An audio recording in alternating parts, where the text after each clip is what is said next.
Hey everybody, and welcome to episode 20 of Viva Broadcasts, our first broadcast after our incredible July webinar series. We are absolutely thrilled to be welcoming the goofy Euph, Abigail Lannan, onto the show this week. We dive into a discussion of her career and how she's created such a large social media presence. If you're looking for a way to be yourself on the internet while doing what you love, you have to check this episode out.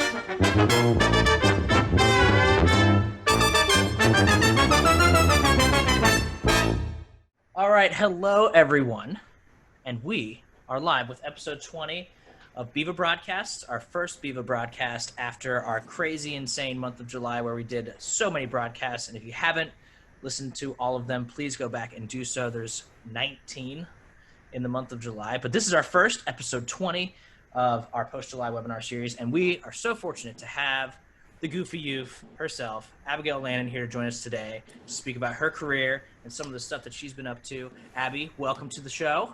Hello. Thank you for having me. Absolutely. It is an absolute pleasure to have you. So a little bit of a backstory here about how Abby and I met. Sam Ambrose, who some of you might know as the Director of Program Development for the Brass Institutes of Virginia, and I have been working at Viva, but at that point just Fred Brass since 2014. So he and I became really close, and then Sam was nice enough to introduce me to Abby a few years ago, and I think we met right before Fred Brass 17. I think that was the moment of friendship inception. And you came to Fred Brass 17 as one of our fellows. If you don't know what a Fred Brass fellow is, or a tied brass fellow, or whatever institute you'd like to attend, basically what they are is they come to the festival as kind of, I guess like an intern sort of role sort of thing. But if you're a fellow, you get your tuition waived, and you get to participate in the fellow ensemble, which is awesome, and the side-by-side ensemble with the faculty, and we do awesome rep. So if that sounds interesting to you, please register for that for next summer. In 2021 for Fred Brass 2021 or Tied Brass 2021. But that's how Abby came to the festival. She was awesome. I believe you conducted one of the premieres, right? I did, yes. Yeah, which was super cool, and she was great. As well as, playing euphonium at the festival in the Fred Brass side-by-side and the fellow ensemble and the large brass ensemble. She played all the euphonium and did all the things because that is what Abby does. She does all the things. I was gonna say, I did a lot of coffee runs that week too. You did do a lot of coffee runs, and I think that was the summer that I actually started drinking coffee. Oh boy. Yeah. That's a lot. Which I gotta say, through the first 26 years of my life not drinking coffee, I was pretty proud of myself to not have broken. But now I drink cold brew every day. So I have broken. I have succumbed to the pressure of not having nearly enough caffeine at 7 o'clock in the morning. So thank you, Abby, for all the coffee runs. Much appreciated. But I was wondering if you could tell our viewers, watchers, listeners, all of the above, kind of what you've done since then, because your career has exploded. Your social media presence is awesome. So maybe you could talk a little bit about that. Yeah. Okay. So after Fred Brass, I went to get my master's degree at Carnegie Mellon. I was in between, at the time, summers, graduated from Florida State University with my bachelor's degree in music education. Go Noles. Didn't necessarily want to go straight into being a band director. That wasn't really the path for me, but I understand the importance of having a music ed degree and learning how to teach. But I went to go do my master's at Carnegie Mellon. I studied with the wonderful Lance LeDuc, and he sat me down on my first lesson, and he was like, all right, what do you want to do? And I kind of was like, I don't know. He's like, all right, well, what do you want to do? Like, what have you been thinking about doing that you just kind of haven't done yet? And I was like, I kind of want to start a YouTube channel because I watch copious amounts of YouTube, way too much YouTube, and I know just too much from YouTube. So I was like, let's just do one for myself. I think putting the euphonium on there would be great. And so he said in that lesson, he was like, okay, go out and make a video. And I was like, what? And it's like, within that hour, he said, you have 45 minutes, because I had nothing else to do for another hour and a half, no classes. He's like, you have 45 minutes to go make a video. Right now, go do it. And I was like, oh, okay. And I've told this story a couple of times now, but I was a very, very timid person coming out of my undergrad degree. So when I went to make this video, I was like, all right, let's just turn it on and let's just go for it. So I found my friend who's a trombone player and I handed him my phone and I said, you're going to record me running around campus and asking people if they know what the heck this thing is. Because no one outside of the band world kind of knows, or orchestra music world really knows what the euphonium is, you know? Mm-hmm. And no one knew what it was. And I was like, you want to make Baby a sound? tuba. Baby tuba, basically. And I had a lot of fun just running around campus and asking people questions, and then actually went and reshot it later so I could edit it better, and because my videographer kept laughing the whole time, which I love him very much. Thank you, Dustin. But we had a lot of fun doing it, and it was in that moment, like creating that video, where I was like, I'm having fun doing this and being more of myself, my outgoing, normally bubbly self, right?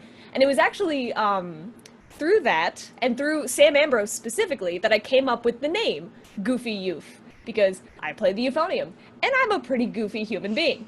So I was like, okay, great, let's just run with that name. And it just rolled off the tongue and whatever. So I made the video, I reshot the video, edited the video, put it up on YouTube. It got, I think it's up to like 7,000 views or something. It's not a lot in terms of your green screen numbers. Video. I'm sorry?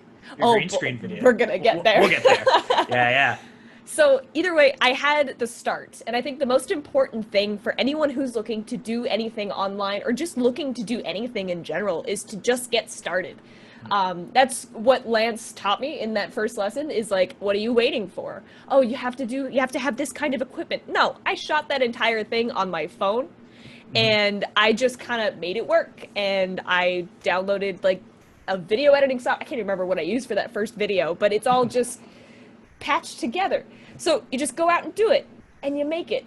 And then it kind of fell off for a little bit because I was busy with other stuff. I was busy with life. I was stressed from school and focusing on practicing and performing and all this. And then what happened? It was June, July of the next year, of 2018. Okay. Where I started to post more consistently on Instagram. And I found that a lot of people started to resonate with the whole always find a positive vibe, and always find like, oh yeah, people really liked the fact that it was, go be yourself. And it was always like, it's gonna be okay. And it's all, the world isn't out to get you, which is just turned into my whole message. So Goofy Youth has evolved from like strictly goofy content that's just ridiculous stuff to let's talk about why we love music and share our love for music and share all of that with all of the world all the time.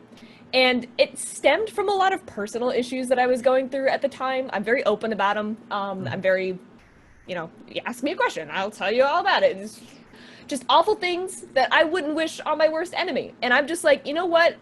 Since I went through this, what can I do to find the positive? And how can I share that with people? And people started to really resonate with that. And so I just gained a following on Instagram. I was like, okay, great. And wow, it was just so much fun posting, practicing videos, posting like, hey, you can do it too. Here's where I got this. Let's have fun. I did duets with my friends. I just had a blast. And then, that summer, or I did that for like a year, and I gained an insane amount of followers. My mind is boggled by this. And then, when did that post? June? I came out with this green screen video. I wanted to have fun with the green screen. And I got this sheet of green and I stuck it up on my wall in my apartment, and I sat down and I played the DuckTales theme. It was the moon theme from DuckTales, and I made the entire video in like 2.5 hours, and it went viral on Twitter. It has like 1.2 million views right now, and it still blows my mind. And it's just been a ton of fun. And like my whole thing through Goofy, and like having the social media presence at all, and just maintaining like, here's the content that I'm uploading here. I'm putting myself out here like this. Hey, consistently trying to evolve the voice and put myself out there has opened up just so many opportunities for me to do other things. And it's not like I'm sitting here going, oh, I have the best equipment now and I'm perfectly able to execute everything that I want to do. It's just me doing the best that I can with what I have and having the courage to actually put it out there and do something with it. So it's not like I'm sitting here going, yeah, I have this $30,000 everything. I'm just, I got even the videos like that I've recorded most often, I do with my phone these days. Right. So it's just like, yeah. Yeah, I think that the one thing that, since I've met you and since I've started following your stuff and the stuff that you've been putting out is that a lot of the times, especially in this day and age where social media is so accessible to anybody that has a screen in front of their face, which is just about everyone in this country, very easily, is that you've never struck me as trying to do something that wasn't in your comfort zone. You're just like, this is me. And like, I like arranging this stuff. And so like, I play games, so I'm going to arrange the theme songs from these games, and I'm going to play them on Euphonium because I play Euphonium, and I'm going to be a goofball because I'm a goofball. And like, I think that just kind of platform of like, this is who I am, take it or leave it, is a big part of your success, in my opinion. Obviously, I don't have a social media presence because I'm obviously trying to be too fake. But, but like, the thing is that you've totally turned this into just an absolute representation of who you are. Yeah. And a lot of the times there are people with, tens of thousands of followers and all this stuff. And you're just like, but I know you in real life, and that is not who you are. And you're definitely trying really hard to tend to the masses, because you want to use this as a platform to kind of launch your career. But you launch your career by just being Abby Lannan, and I think that's really cool and really unique. And just, I don't know, I'm really jealous that is a thing that you've done. And it's awesome. Well, you can do it too, because I think you're pretty cool. Oh, thanks. But I will say, like, when you say the platform is just me, myself, and I, like, online, it really is. And I think where I started it, when it kind of started in 2017, and I was, like, figuring myself out, and I said I was a very timid human being then, it's like, I grew kind of with Goofy Euph, and with, like, friends of mine, people outwardly saying like, wow, I really appreciate the fact that you're putting yourself out there so much. I've had people come up to me recently and be like, hey, this is like, people resonate with this because you're being incredibly vulnerable online and being very open about your struggles and your successes and everything in between. And it's, hey, I like that. And other people seem to like it too. And I think especially when it comes to social media and putting yourself out there online, unless you're a business, which is kind of a little bit different in terms of social media presence, the more that you can put out there and the more yourself you are with your content, the more people are going to resonate with it, because it comes from within you. It's not like, oh, I'm just going to put this persona out of, I'm a really, I'm this sort of person, when in fact I'm this sort of person. It's always going to come across as not so real. So if I come across as my goofball self, who is all about positivity and kindness, it's like, then that's what people are that's me. And it's going to be easier for me to create that content out there and put it out there as well. So a question that I've always had for a lot of these people, especially for, somebody who is putting themselves out there at like a huge level of like just kind of trust with the world. Like, do you find a balance? Like, where do you find the balance of like things you're going to keep to yourself as opposed to what you're going to share with people that enjoy knowing more about you? I think that's a really, really tough line to kind of draw in the sand. It is. And I mean, there's definitely, especially, like with everybody, there's probably like the FBI is watching this right now, just making sure we're not talking about something crazy. But just like saying like, this is where this is for me, and I want it to just be for me, and that's okay. So, oh boy, where do you draw the line? Question. No, it's okay. It's a good one. I've never been asked that before.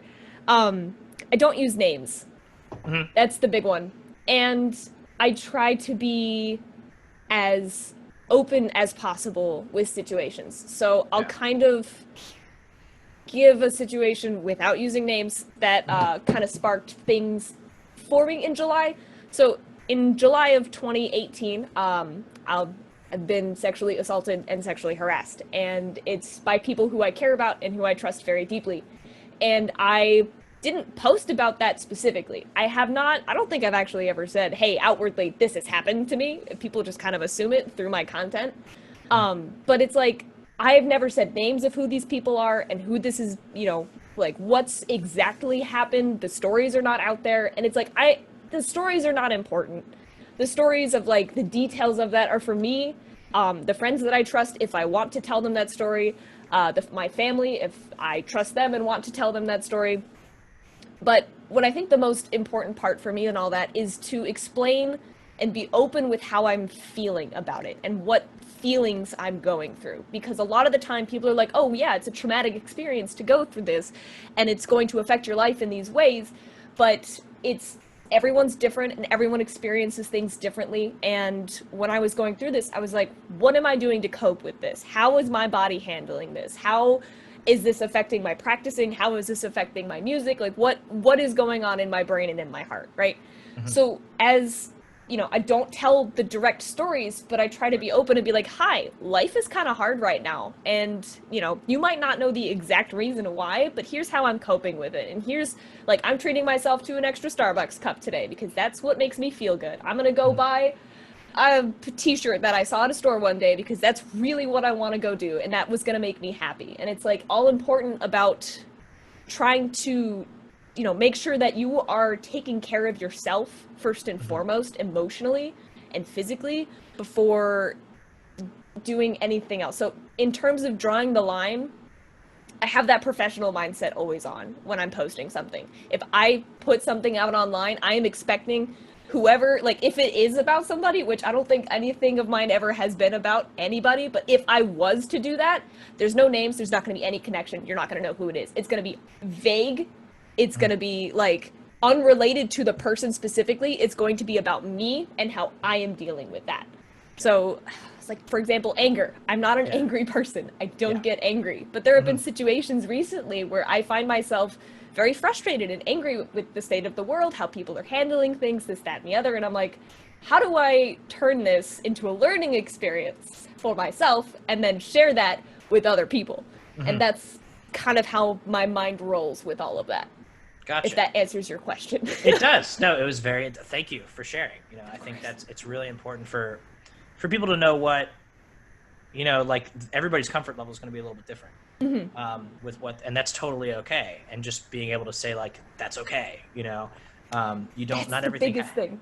Yeah. Sorry. It's like, Go it's ahead. just being okay. It's okay to feel things, and it's okay to be angry and be upset and be a certain way. Like, I've always told people, like, whatever their frustrations are, whether it be at me or other people, like, whatever, your feelings are valid, because your feelings are your feelings. And that's exactly what you're feeling. And to say that, oh, I shouldn't be angry because of this, that, and the other, no, who cares? You're gonna be angry. What matters is what you do with it, and how you treat yourself, and how you treat others in that. So that's, yeah. Well, awesome. A little bit of a break here with a question from Oren. Ooh. He says, how well does the baritone section of River City Brass get along? So if the people that are viewing this don't know, Abby plays with River City. It's in Pittsburgh, which is a great city if you haven't visited it before. I like it a lot. Yeah, it's pretty cool. So, Abby, if you could answer the question, maybe talk a little bit about how long you've been with River City, like, Oh, boy. you know, all that stuff, all the good stuff. I love River City Brass Band, and I don't say that because, you know, for any reason other than I actually really love being a part of the River City Brass Band. And the Barry Euph section altogether, there are 4 of us, and we all get along, you know, rather spectacularly, I'd say, especially in this section. We're all very, professional with each other. We know how to talk to each other and be like, hey, let's work on this section so it makes sure it sound great. Hey, let's all go grab a drink after the show and have fun together. And you know, we're all very professional, we're all very cordial, and we all have a lot of fun, and it's just a fun time. Now, I will say, as Goofy Youth, people lump me and Matonis together a lot, and they're all like, why aren't you guys doing collabs together? Why aren't you guys working together? Do y'all like hate each other? No, not at all. I respect Algernos greatly. He is a friend, and I admire him as well. So, like, I don't want any of those. I don't know why people think that we don't like each other. There's nothing to support that. We like each other plenty. It's fine. Good. Most musicians get along. That's not really a thing that, I don't know. That's yeah. So, like, we're all in this together after right, all. Exactly. I mean, especially right now. And I was kind of just going to ask you about that. Like, what is, you know, is there a plan for what River City's doing during this time? Are they doing like outdoor concerts or any kind of social media thing going on? So what they've been doing social media wise is this Thursday living room series thing. And I've done one already where they'll have a musician in the band just live stream from their living room for about half hour to an hour, however long they want, really. They play stuff. People have cooked. People have like built things or whatever. It's just a fun time getting to know the musicians individually as well. And it's, oh God. I saw Scott's question. Yes, that is why I giggled as well. So, yeah, but it's, I've done one Sam's where, probably watching too. oh boy, I better not say anything bad about Sam. No, but what was I talking about? Oh yeah, the living room series. The living room, yeah. So, I played a couple solos unaccompanied. I talked about the difference between the baritone and the euphonium because I'm a professional baritone player with River City, but my main instrument is euphonium, and I'm like, oh, these are very different instruments that do require different approaches.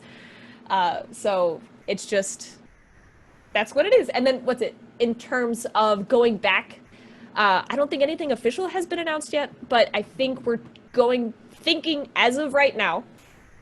Everything changes every day. Everything changes every day, but as of right now, I don't think we're planning on any in-person concerts until like January of next year, like main concerts for big audiences to go to. Right. I think we have some smaller, our social distance trio likes to go out and socially distance while they play some things together, outdoors and away from people and taking as many precautions as possible. So that's all a thing. But as of right now, I believe that's what's going on. Gotcha. Very cool. And it'll be cooler up in Pittsburgh sooner than down here in Columbia, South Carolina, probably. I hate the heat. I'm very excited to have some cooler weather. This morning was lovely. I went out for a bike ride with a friend, and it was like 70 degrees the whole way, but still sunny, so the sun was warm, but the breeze was cool. Oh, perfect. Also, I have to answer this question. Who's your favorite tuba player to collaborate with? I've only collaborated with one, so it's you, Scott. It's you. There you go. There it is. Maybe you could talk a little bit about, obviously the stuff that you're working on now with Scott. But actually, let's just do that. Talk a little bit about Media Makers. So Scott Sutherland and I are doing this Media Makers workshop. It is 4 days. We've already had the first day, but it's 4 days of going through step by step how to create multi-track videos. And you can use it for as a band director, for your ensembles, and it just kind of teaches you step by step of how to arrange stuff, how to audio record and edit, and also how to teach your students how to audio record and edit, because I know a lot of teachers out there are like, how do I get my high school or middle school student to learn how to put their phone a certain distance and record correctly and whatnot. It goes through the video aspect of it as well, and then the last day is kind of my day where I teach you how to do live streaming, because I stream to Twitch, but it will also focus on stuff like Zoom, and just kind of teaching music students through a streaming service in some way. And it's a blast. It's called Media Makers Workshop. I'm plugging that. If you go to MediaMakersWorkshop.com, you can sign up, and it's lovely. That is a much easier URL than I posted yesterday. So that's good. So yesterday was on arranging, yeah? Yes. Cool. So I think this, especially during a time where I'm sure a lot of band directors are not really sure how often they're going to see their kids. And so being able to voice and arrange and condense certain things that might be applicable, like staple repertoire that like you would want to get through in your high school band program. I think that could be really interesting. Could you talk a little bit about, what, maybe just a little brief, that you don't give it away.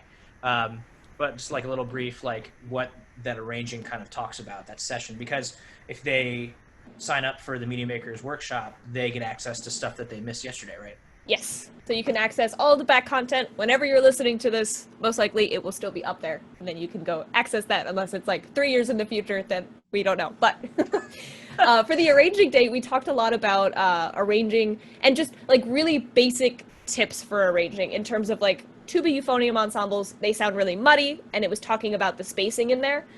It was talking about how to write idiomatically for each instrument. So for euphoniums, you don't necessarily want to write below the octave. You want to write in the higher middle register octave because it sounds really pretty up there.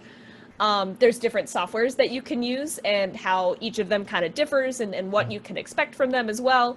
Oh gosh, there was so much more. But that's okay. No, they gotta sign up for it. They gotta pay for it. Yeah. Okay. No. You can't give your secrets away too much. You gotta make sure that it's worthwhile. Right. I'm sure it's worthwhile regardless. But so Oren has another question. As a professional arranger, how fast does it take you to arrange something? I'm sure It that this. depends. Yeah, I was gonna say. I was like, this is gonna be a wide, varied question.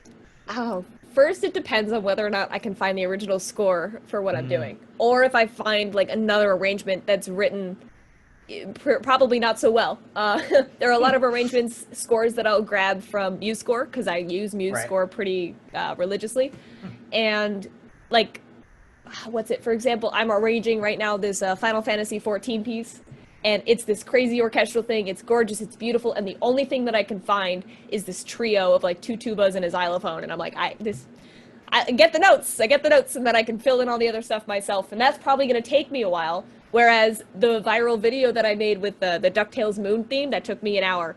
It at Mm, most, because right. it was 10 seconds long pretty much, and then I just kind of copy pasted the repeated parts, and it was a 30-second long video, and it Right. really just depends. Do you find that? I guess it depends on what the theme is and what you're writing for, but in terms of length of arrangement and what you're posting, on social media, do you find that there's like a prime length of video to get exposure? Oh boy. Not necessarily. But what I will say is that if it comes to big arrangements Mhm. and big projects that I'm doing, like bigger projects that I'm doing, the Right. video aspect of it is just as important as the audio aspect of it. Mm. So right now, a lot of people are kind of getting, they're feeling some sort of way about having the like square videos pop up and like this, that, Yeah. and the other. So when I go through and I do the videos where there's four of me in one shot, and I Yeah. do that, that's going to get more attention than just having six of me as different squares all together. So if Gotcha. you put as much effort into your video as you do your audio, you're more likely to get more attention for that. Now, that's not to say, like, the audio is the most important part, hi, it's Right. music, but Yeah. to have the audience be able to watch something along with it, I think will help keep their attention throughout all of it. And heighten the sensory and all that stuff. Yeah. Mm-hmm. So, which I'm sure they can figure out how to do if they sign up for Media Makers Workshop. What? It's What a almost like concept. I'm offering that. Wait, I can are teach you how to offering do it. Oh my gosh! So, so if they're going to do Media Makers Workshop, are you and Scott covering multiple different like Adobe Premiere, or are you using iMovie, or like are you covering different? We're using a bunch of different software, What I and was it's looking for. everything. We're covering free software, so Got anything it. that you can just kind of go out and download right now. Like we talked about MuseScore yesterday in Mhm. the arranging day, and MuseScore is totally free to download. Tomorrow, I'm going to be talking a bunch about Audacity, and that's a free thing that you can download and use. Was it DaVinci Resolve, I believe, is the visual one, and then streaming Twitch is free. Streamlabs OBS, which you kind of have to use to stream, is free. Right. And that's not to say like any of these programs specifically are like less because Right. they're free. They're wonderful, incredible, like The high fact that they're free is just quality. ridiculous. Yeah. It's just crazy. So Because, I think Resolve is kind of the Hollywood standard, right? And it has Yeah. been for quite a long time. Oh, yeah. So, yeah, it's wild what you can gain access to create your own art. Yes. Your own And product. And a lot of people are scared of getting into software and figuring out how to learn software. It's like you open up, I think Adobe Premiere was one of the first things that I figured out how to use. You open up that software and it's daunting. It's Yep. huge and it's scary and there's a million buttons and there's words you don't understand and you're like, how do I do this? I just want to make this video shorter and I don't know how to do that. And then you get into it and you Google stuff and it takes a long time to figure it out. And then it slowly gets better. But it's that first initial wave of, you don't know how to use this, and it's going to be difficult that people are scared of. So, hey, Media Makers Workshop is going to teach you how to not be scared of these things. Yeah, it is. That's Premiere is what I've been using for the Brass Festival stuff, and it is. There's just too many options. If you're coming at it from like, I need to do this one thing. Like, how do I do this? And I gotta say, like, I think for the first video I ever did using Premiere, I probably spent 4 times as much on Google, just being like, how do I do this, as I did actually compiling the video. Oh yeah. And so it's really helpful if you have somebody there to teach you how. Exactly. So highly recommend it. I feel moderately comfortable now, and so I wish that I had an Abby and a Scott to teach me how to do what I'm doing now. With audio stuff, I had a Derek Ganong walk me through stuff, which was great. And Derek and I have been walking each other through Premiere. So it's it's really nice to have somebody that's just kind of, it's training wheels, baby. Like, it is so Yeah. worth it. So, and it's going to be worth your money. If, I mean, in a time where we can't play together very often, like performing music with yourself or with others, like this is kind of the medium for at least the foreseeable future. And so if this is something that you're interested in, you want to create music with people, I highly recommend it. Go check it out. Yeah. Abby, what are some of your favorite hobbies? Things that aren't related to voting. Oh boy. Okay, so there's a whole long list of them. Good. Can you talk? So, can you talk? Like, first of all, tell us all your hobbies. Second of all, can you tell us how your hobbies either like cross collaborate with what you're doing musically? Yes. Oh my goodness. Yeah, I would love to do like this. Inspiration and stuff like that. So first and foremost, everyone can probably guess, I love video games. I love games. I like to powerlift as well. Powerlifting is a really big part of my life. Biking is becoming a big part of my life in quarantine, where I am still, all of my gyms are open and I have yet to step foot in a single one of them because I am terrified of being in the gym right now. I don't trust people. Gyms are disgusting anyway. Why am I going to go do that? What else? I have recently gotten into, I'm also like a big anime fan, but Awesome. I have been very recently these Gundam kits where you build these robots out of plastic things that you cut out yourself. It's a hobby. It's a crazy hobby over in Japan. I know people go nuts for it, and I'm just now getting into it, and I'm very excited about all of it. It's so much fun. Okay, and then we're gonna talk about like how this cross-platform goodness. Oh boy, where do I start? Video games. Hi. Video game music, I think, is super underrated right now. I think everyone kind of looks at video games and there's the whole stigma of it, of like, oh, video games are rotting your mind and this, that, and the other. And I disagree entirely because it's just like puzzles. Video games are just like puzzles. And it doesn't matter if you're playing like fighting games or like actual puzzle games. There's a puzzle in there somewhere, and it works out your mind and your brain. You have to be thinking and focused the whole time. When you fall asleep during a video game, odds are you're just not going to progress, whereas a movie will just kind of continue playing, whatever. Video game music is super underrated because it touches like the soul in a different way than like regular music does. Like there's the story there, of course, like movie soundtracks and whatnot have that, or show music where you're just like, oh wow, like this is a really good song, and hey, this is from Inception, I really like this piece. But I think video games go a step further because you're there controlling the character and you're there kind of controlling what's going on. So it's like the background music to your own movie that you're creating in your hands, and it can really speak to people. And especially with things like Legend of Zelda, there's a lot of themes that carry on if it's a franchise that has more than one installment. So with all of that, it's like this music grows with you from this 8-bit, like 3-track kind of deal into these giant orchestrations that will just tug at your heartstrings. I can't tell you how many times I've cried playing video games. So video game music, especially that's like part of my whole spiel now is I do video game music arrangements, and it's so much fun.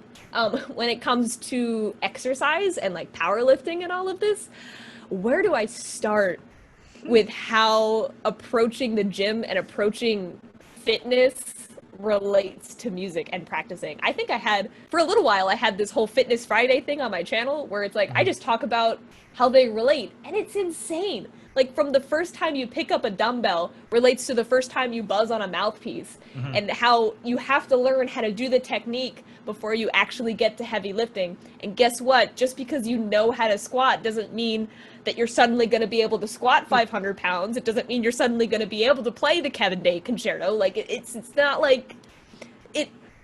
The parallels are insane.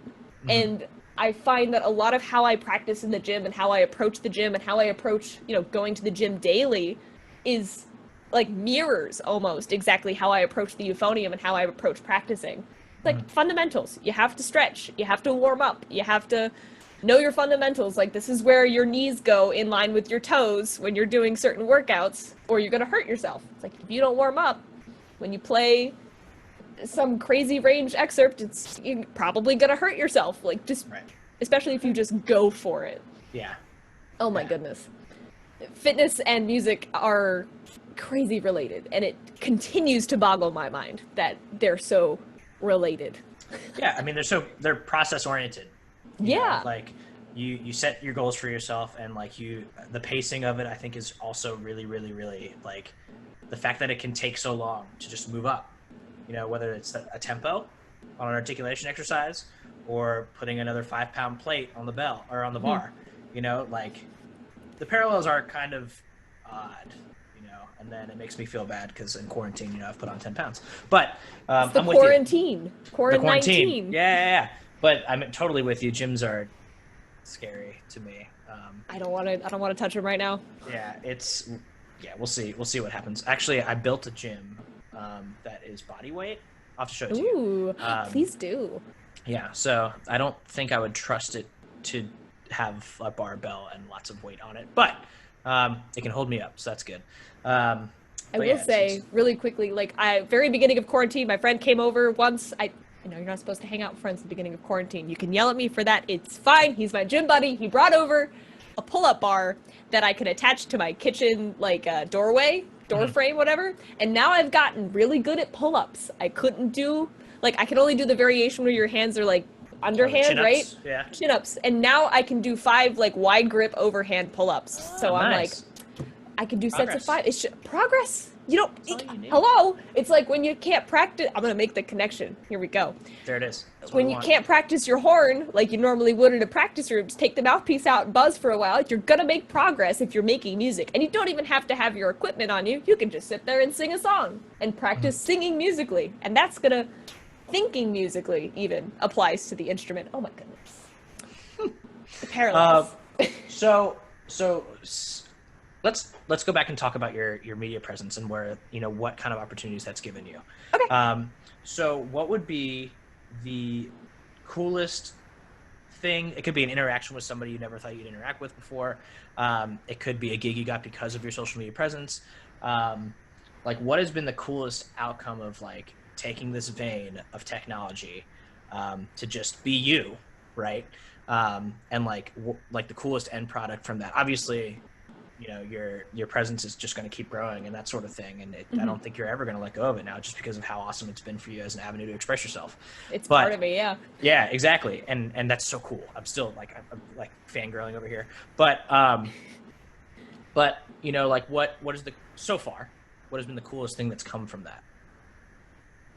Oh, so the first thing that comes to mind immediately is like the messages I get from young players and younger players, 'cause I'm young, but just people who come to me and say, hey, like the fact that you're doing this makes me want to keep playing, or hey, you posting about these things makes me feel better about myself when I go to do these things. And it's like just incredible, because I sit there and I get nasty messages from time to time. I get negative comments and people being gross on the internet. Hi, I am a female on the internet. It unfortunately happens constantly. But it's the messages of inspiration and the fact that me playing just, Roshu Etude, and people are like, wow, I want to play the euphonium now, or wow, I want to keep playing the euphonium, or wow, I thought I'm a girl, I thought I couldn't do this, and now I can. It's like, that's what it is. It's these people who are discovering music and enjoying music because of something that I did, and are continuing to practice music and pursue music because they saw me do it.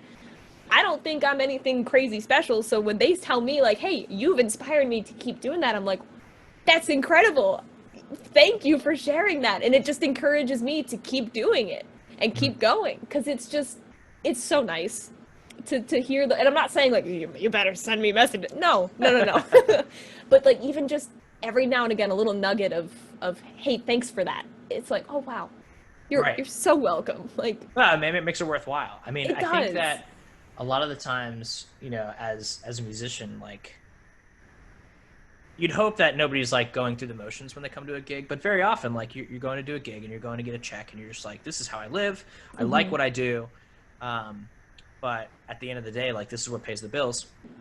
And so, yeah, I totally agree. I think the coolest like part of me going to do like a Pops concert that I might not have like really particularly like the 4th of July, I'm a horn player. So like we'll play like 8 Sousa marches, and it's like, play a lot of oompas. Yeah. It's like, this isn't the most musically fulfilling thing that I've ever done, but I remember this one moment. Like it was the summer after I graduated from high school, and I went out to San Diego. My dad was the commanding officer at Navy Band Southwest, and I sat in with the horn section, and we did colors as the sun set. And the cool, like this is, it's so vivid. Like it's crazy how memories, like I can't remember what I had for breakfast this morning, but I remember this so clearly. Yeah. In the front row, as we did colors, a bunch of service members stood up, but it was a World War II vet. And he stood up for this out of his wheelchair. I was just like, oh my God, like this is why I do this, Oh, and wow. afterwards he came up and said thanks. And it's just a cool experience, like Yeah. I haven't been in the military or anything like that, but the appreciation that he had for us doing that at sunset, was just this thing. And you get it from like people that come to you were talking about video game concerts and how people like are just kind of like poo-pooing on that music. I gotta say, the most reactive concert I've ever done in terms of like audience reaction and just like hooting and hollering, which as a symphony orchestral musician isn't necessarily what you expect when you go to the concert hall, was definitely a video game concert I did with North Carolina Symphony. Like people get amped to hear that music live, and I'm just like, if you're like frowning upon this Pops concert, it's just like, this is more of the stuff that we need to do. Like we need as classical musicians, like need to kind of like just think about who we're playing to and what our audience is, and like how our audience is very niche right now. Like the people that listen to Beethoven, like I love listening to Beethoven. My parents love listening to Beethoven, but that crowd is getting smaller and smaller, and just like people that are our age that do play video games and that sort of thing, it's just like people would love to hear that music live.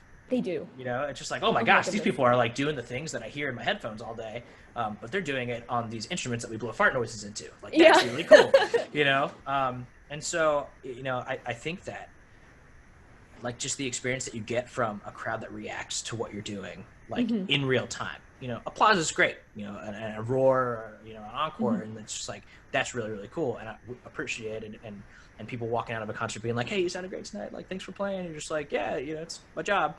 But thank you. But I mean, just the appreciation. And I think that we can be more outwardly grateful, for doing things that we might not go into as just being like, this is going to be really cool for us and musically fulfilling. It's like, it doesn't always have to be musically fulfilling for it to be a cool experience. Exactly. And that's something that I think we got to kind of break through that glass ceiling a little bit. I have a great story. Do it. So this past December, I went to, it was not December, it was January. It was MagFest. And if anybody who listens to this knows what MagFest is, it's basically a giant video game convention, but with a musical twist to it. There are musicians everywhere at this festival. I had no plans on going. I had absolutely no idea what MagFest was. I was doing my own thing, but I was, I think someone who streams, someone who streams said, Abby, why don't you go to MagFest? Like, just show up, and it's in DC. And I was like, oh, I have friends who live in DC, so I don't have to worry about, if they will house me, I don't have to worry about whatever. So I went to MagFest, and it was just incredible. Every corner, there are just these jam sessions that happen. You walk around with your instrument, and you pull it out, and you play music with these people, and it's video game music, and they're doing whatever, and they're improvising on it, and they're getting together. There's oboes, there's euphoniums, there's xylophones, there's melodicas, you name it. There are people out there playing music on these instruments together and just jamming out in corners, and then there's groups that like form around them to cheer them on. It's like, yeah, we're jamming to this music, and it's like one of the most fulfilling things to just kind of go and walk around. There's scheduled concerts. An album I actually was recently featured in with the Game Brass. It's just quintet of brass players who play game music, and they just sat and they played an hour-long concert of arrangements that they did from video game music things, and it's so cool. Now, that's not even the story, because the story comes from this orchestra that came together. MagFest is like 3-4 days, I think. Okay. And this orchestra performed, I think, on the second day. It was in the morning. It was like 9 a.m. And this conductor that I met there, like the night before, came up to me. He's like, oh, you're the goofy Euph. Like, I recognize you. I'm like, oh, thanks. That's great. He's like, hey, I'm conducting this thing tomorrow morning. Like, you should come and be a part of it. You like Zelda. Like, it's a Zelda piece. And I was like, okay. And I go over there and it's like 8:30 in the morning and I'm exhausted and I'm going through my own like inner turmoil because I was dealing with some stuff right then. And the orchestra gets together, they've rehearsed for maybe an hour and a half the night before and maybe 20 minutes that morning. And they don't know each other. They've never performed together. And it's this ridiculous arrangement that's like difficult to play. And I connected with that music so much. I'm sitting in the back of this hall. It's a hallway, basically. This tiny room, hall convention chairs, like terrible acoustics. It's just not the best place to play in. And you could tell that every single one of these musicians in there was having the time of their life. And that they were performing with their heart and their soul, and they were giving the best musical experience that they could because they connected with this music. And I'm sitting in the back of the hall, it's Zelda music, I have tears like running down my face. And even though these aren't like world-class, like internationally renowned solo musicians, it's just a bunch of like high school, college kids, professionals, amateurs, people who play for fun, getting together and playing this music. But it was one of the most like amazing experiences that I've ever had listening. I'm like tearing up thinking about it right now, just listening to it. And it's great. And I think it's kind of like, you know, you have to break through this glass ceiling of like, oh, what is art or whatever. And I think it's important, whatever art you make in terms of making art, it's just important that it's art to you and that it's your art. And it's like, I'm trying to come to terms with these days of like my career goals have kind of changed. I'm very lucky to be where I am. And I love performing with the ensembles that I'm in. And I'm so thankful and grateful that I get to do this. And to go out for other positions that are like well-known, like military band gigs or other opportunities with like really high-level performing ensembles as a euphonium player, those don't necessarily appeal to me as much anymore. And the stuff that I'm doing right now does. So my whole mindset right now is like, what's my art? What do I want to make? And then you just gotta be you when you're making it and put yourself out there. And it's like, if you put your passion into whatever art you're making, then that's like the best art that you can make. I think, yeah. And it's like the musicians who are in those ensembles that, you know, that are doing, what you were talking about, and then military bands or whatever, like that, if that's their art, that's amazing. Like that's fantastic. Everyone's different. Everyone has different goals, and that's okay. For me, this is what I want to do, and that's what I'm slowly trying to come to terms with, and like being okay with saying outwardly. So yeah. Yeah. Well, no, that was awesome. So for our viewers that are watching right now, if you have any questions for the Goofy Youth, we are getting towards the back end of the Beaver broadcast. But, you know, you talked about, like, how your career goals have changed. And from what, you know, they might have been or that sort of thing. I think, you know, I think the dream for any kind of musician is just, like, a stable gig, especially at this point. But what that may be, I think that a lot of the times we kind of try to bottleneck ourselves into like, are we going to be a performer? Are we going to be a teacher? Are we going to be like a freelancer? That sort of thing. Just something that's very, I don't know, square almost, right? Just like, this is what I'm going to do. But like, talk about your aspirations. Like what is your dream setup? You know, like, I mean, I'm getting my doctorate. I would really love to teach. I enjoy teaching so much, but that doesn't mean I want to stop playing. Like obviously I'm a big part of the festivals. I found that for better or for worse, I'm really good at the logistics and the operations of that stuff. Whether or not that's the most fulfilling thing for me is one thing, but the most fulfilling thing for me is when the students come and they have a great time, and at the end of the week they're just like, "Thank you, you know, this was awesome. It was life changing." And that always, you know, just complete. I'm a big softie, so like it's like, okay, thank you, go away. But yeah, you know, like so I think a lot of the times we find our careers in something that we didn't necessarily expect, but there's always kind of like, well, this is what I really, really want to do. So can you talk about like some of the things that you're trying to do in the future of Goofy Youth? Goofy Youth future. Goof future. Yes. Future. Yes. Excellent. It changes all the time. And it changes kind of with what's going on in my life and this, that, and the other. I think as of right now, and this could change you know, next week. It could change next year. It could change in the As next soon as 2 I minutes. as soon as, yeah, as Yeah, soon as we get off this. it could change as I'm talking about it out loud.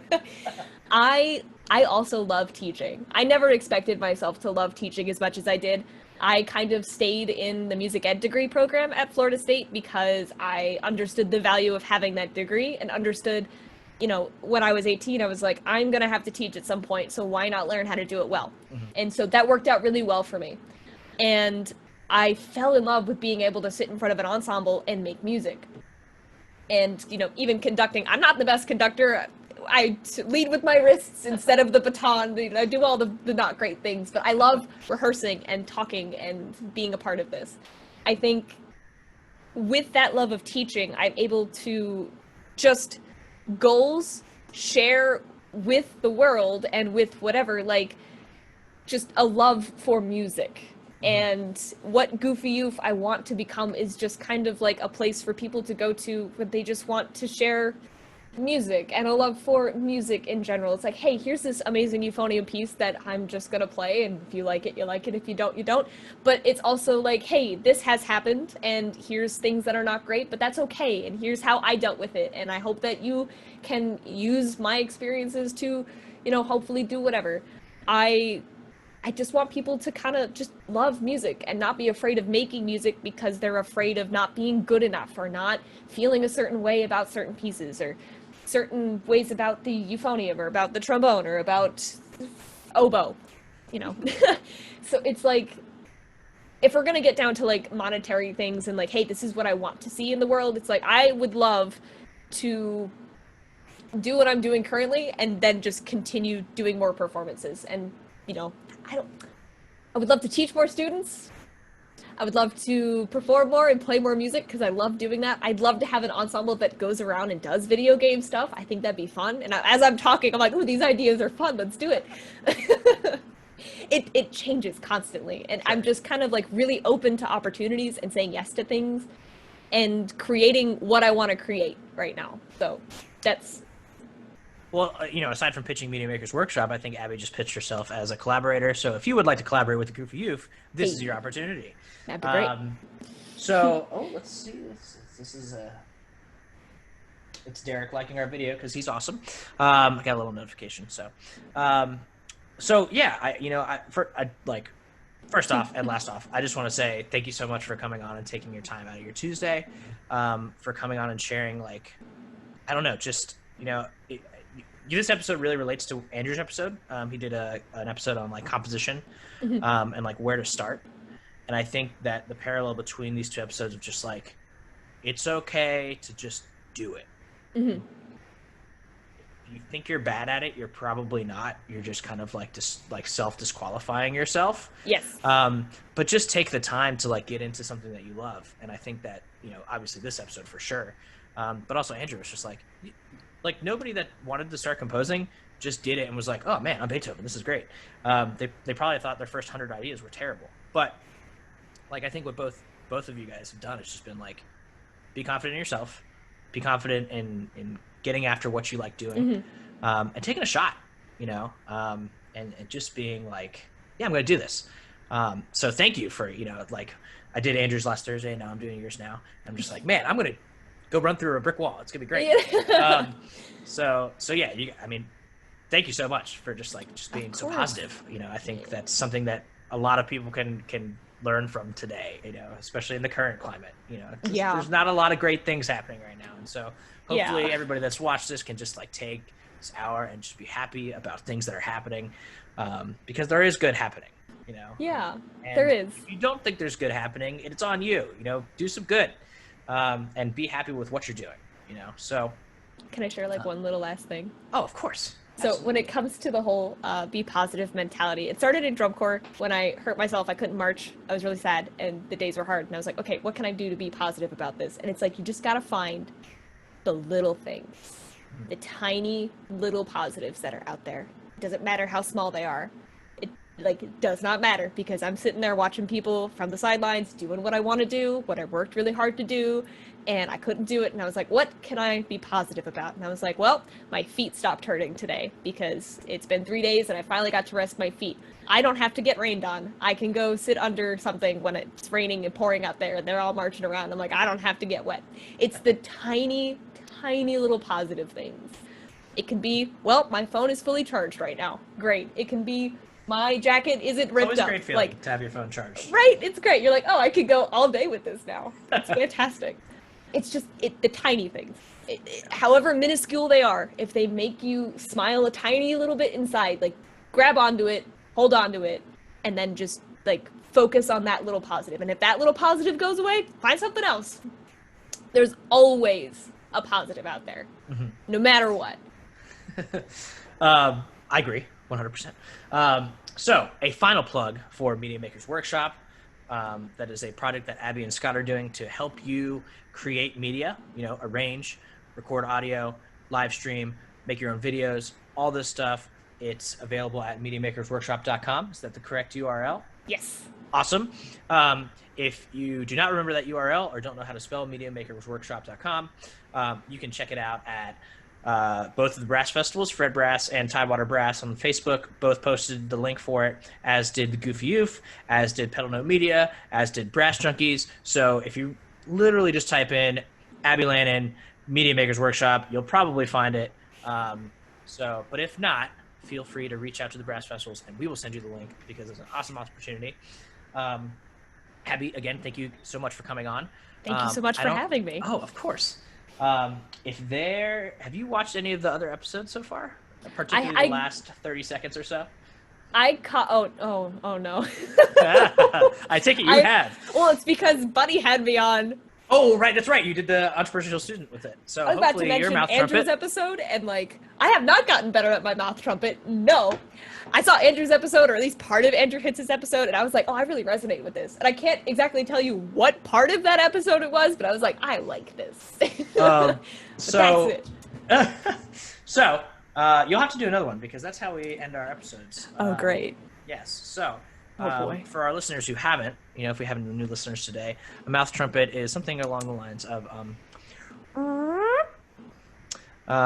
but it can be any variety of things. If you go check out episode 2, my father does a very interesting interpretation. It sounds like what a third grader would do when they first try to figure out how to buzz on a mouthpiece, which is a lot of tension and just so much spit.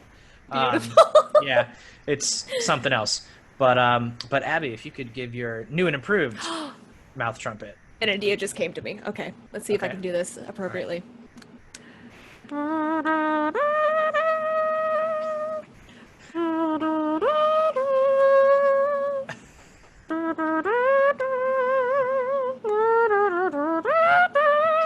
There you go. Awesome. That was, I gotta say, the flexibility and the range of that mouth trumpet, I don't know if it's been topped since we started doing this. I'm trying to think of.